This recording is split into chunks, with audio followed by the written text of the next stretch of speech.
నమస్తే welcome to Sakshi education. This is Ram. Railway ఉద్యోగాల కోసం సన్నద్ధమవుతున్నటువంటి అభ్యర్థులకు శుభవార్త. ఆర్ఆర్బీ ఎన్టీపీసీకి సంబంధించినటువంటి మొత్తం 3058 ఉద్యోగ ఖాళీలకు సంబంధించినటువంటి నోటిఫికేషన్ విడుదలైంది. ఇది కంప్లీట్గా అండర్ గ్రాడ్యుయేషన్ సంబంధించినటువంటి ఉద్యోగాలు. మనకు కమర్షియల్ కమ్ టికెట్ క్లర్క్ సంబంధించినటువంటి 2424 ఖాళీలు ఉన్నాయి. అకౌంట్స్ క్లర్క్ కమ్ టైపిస్ట్ సంబంధించినటువంటి మొత్తం 394 ఖాళీలు ఉన్నాయి. జూనియర్ క్లర్క్ కమ్ టైపిస్ట్ సంబంధించినటువంటి 163, ట్రైన్స్ క్లర్క్ అంటే టీసీ సంబంధించినటువంటి 77 ఖాళీలు అయితే ఉన్నాయి.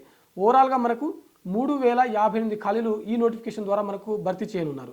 అయితే వీటికి సంబంధించిన దరఖాస్తు ప్రక్రియ ఎప్పటి నుంచి మొదలు కానుందని చూసినట్లయితే అక్టోబర్ 28వ తేదీన వీటికి సంబంధించినటువంటి దరఖాస్తు ప్రక్రియ మొదలు కానుంది. నవంబర్ 27వ తేదీన మనకు వీటికి సంబంధించిన దరఖాస్తు ప్రక్రియ ముగియనుంది. సో మనకు ఓవరాల్గా 30 డేస్ వరకు మనకు వీటికి సంబంధించినటువంటి దరఖాస్తు ప్రక్రియ అనేది మనకు అందుబాటులో ఉంటుంది.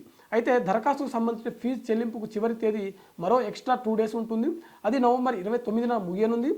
అదేవిధంగా మోడిఫికేషన్ సంబంధించినటువంటి అంటే ఎవరైనా అభ్యర్థులు వారు దరఖాస్తు ఫారంలో తొందరపడి ఏదైనా స్పెల్లింగ్ మిస్టేక్లు చేసినప్పటికీ వారికి సవరించుకోవడానికి మరికొన్ని డేస్ మనకు ఇక్కడ మనకు వెబ్సైట్లో అందుబాటులో ఉంటుంది. అది వచ్చేసరికి నవంబర్ 30వ తేదీ నుంచి డిసెంబర్ 9వ తేదీ వరకు మనకు మొత్తం 10 రోజుల పాటు ఈ కరెక్షన్స్ సంబంధించినవి ఏవైతే ఉన్నాయో అఫీషియల్గా మనం లాగిన్ అయ్యి వెబ్సైట్లో మన యొక్క కరెక్షన్స్ ఏవైతే ఉన్నాయో అవి సరి చేసుకోవడానికి మనకు అవకాశం ఉంటుంది.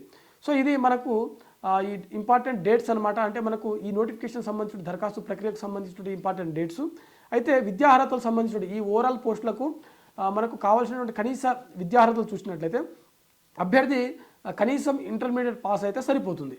ప్రతి ఒక్క అభ్యర్థులు కూడా ఈ పోస్టులకు దరఖాస్తు చేసుకోవాలంటే కంపల్సరీగా ఇంటర్మీడియట్ పాస్ అయితే సరిపోతుంది. కేవలం ఇంటర్ ఉన్నటువంటి అభ్యర్థులు అప్లై చేసుకోవచ్చా అంటే అప్లై చేసుకోవచ్చు. కాకపోతే ఇక్కడ గమనించవలసినటువంటి విషయం ఏంటంటే ఓన్లీ ఇంటర్ పాస్ అయినటువంటి అభ్యర్థులు ఎవరైతే ఉంటారో వీరికి కనీసం 50% మార్కులు తప్పనిసరిగా రావాల్సి ఉంటుంది.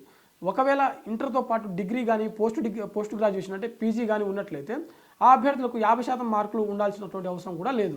ఇది ఇక్కడ మనకు నోటిఫికేషన్ చాలా స్పష్టంగా నోటిఫికేషన్లో మెన్షన్ చేయడం జరిగింది. సో ఎవరైతే ఇంటర్ మాత్రమే ఉంటారో వారు 50% కంటే ఎబో ఖచ్చితంగా మీకు పర్సంటేజ్ మార్క్స్ అనేది ఉండాల్సి ఉంటుంది.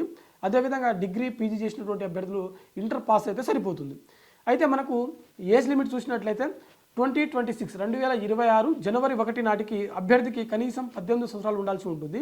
అదేవిధంగా మ్యాక్సిమం 30 సంవత్సరాల వరకు ఉన్నటువంటి అభ్యర్థులు ప్రతి ఒక్కరు కూడా ఈ పోస్టులకు దరఖాస్తు చేసుకోవడానికి ఎలిజిబుల్.